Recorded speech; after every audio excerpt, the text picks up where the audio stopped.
Hey guys, welcome to the channel. My name is Nick. I am a neurology resident. Today I wanted to talk about staying calm in chaos.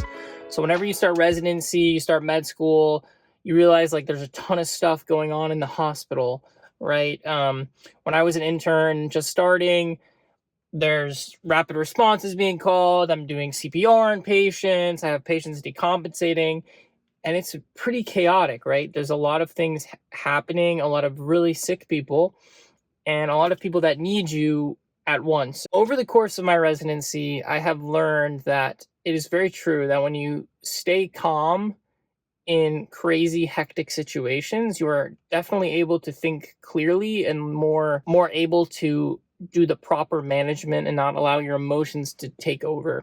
So I think sometimes if you have emotional responses to things going on, it's totally normal and it's appropriate.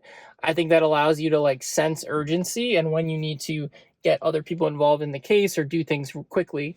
But sometimes if you allow that emotion and that anxiety to take over you during like chaotic times, it prevents you from thinking clearly and like helping the patient. So one example would be like during a stroke code, right? So I'm a PGY2 neuro resident. I'm by myself. It's nights. I have my first stroke code. My pager goes off and I go down and I see the patient. And there's a lot happening, right? Like EMS is talking to me. I got family talking to me. I'm looking at the patient. They look pretty sick. I'm not really sure what's going on. Initially, I think learning to stay calm comes with experience. So I don't want you to think like, oh, I should be calm as like a newly minted PGY2 neuro resident, right? Like dealing with a stroke code. No, I mean, yeah, you might be, but I think in time you can develop this calmness. And I think that comes with experience. So a stroke code's happening. There's a lot of people talking to you. And what's the main objective here? The main objective is to help this patient. And in order to help this patient, you have to do a couple things. So one, examine the patient appropriately, stay calm and examine them. And two would be to like localize like what's going on, figure out the differential.